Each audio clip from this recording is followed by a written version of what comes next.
बिस्मिल्लाहिर्रहमानिर्रहीम। अस्सलाम वालेकुम मंठार न्यूज़ के नादरीन और सामिन। मैं इस वक्त कपास की फसल में मौजूद हूँ। कपास की फसल पर इस दफ़ा जो है बहुत बड़ा अरूज था, बहुत ही शानदार किस्म की कपास थी।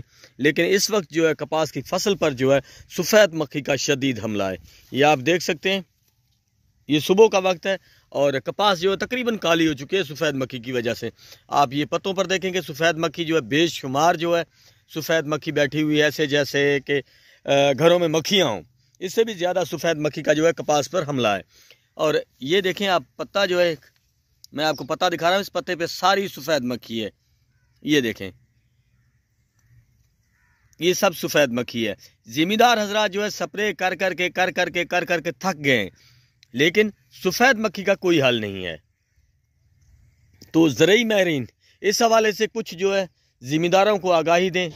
डिप्टी कमिश्नर साहब, आपने जो ज़िला रहमियार खान के लिए कपास का टारगेट रखा था, किसानों ने उससे भी डबल कपास की काश्त करके आपकी हौसला अफजाई की, लेकिन इस वक्त किसानों की जो हालत है वो काबिल रहम है। सफ़ेद मक्खी ने किसानों को जो है वो बिल्कुल कंगाल करके रख दिया है। कपास की जो फसल है मुकम्मल तौर पर तबाह हो चुकी है, काली हो चुकी है और कपास की औसत पैदावार में भी खातरखा कमी वाक़या हुई है।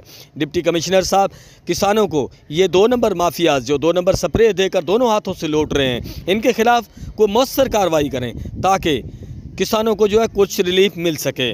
कैमरा टीम के साथ दिलबर हुसैन, मंठार न्यूज़, मंठार।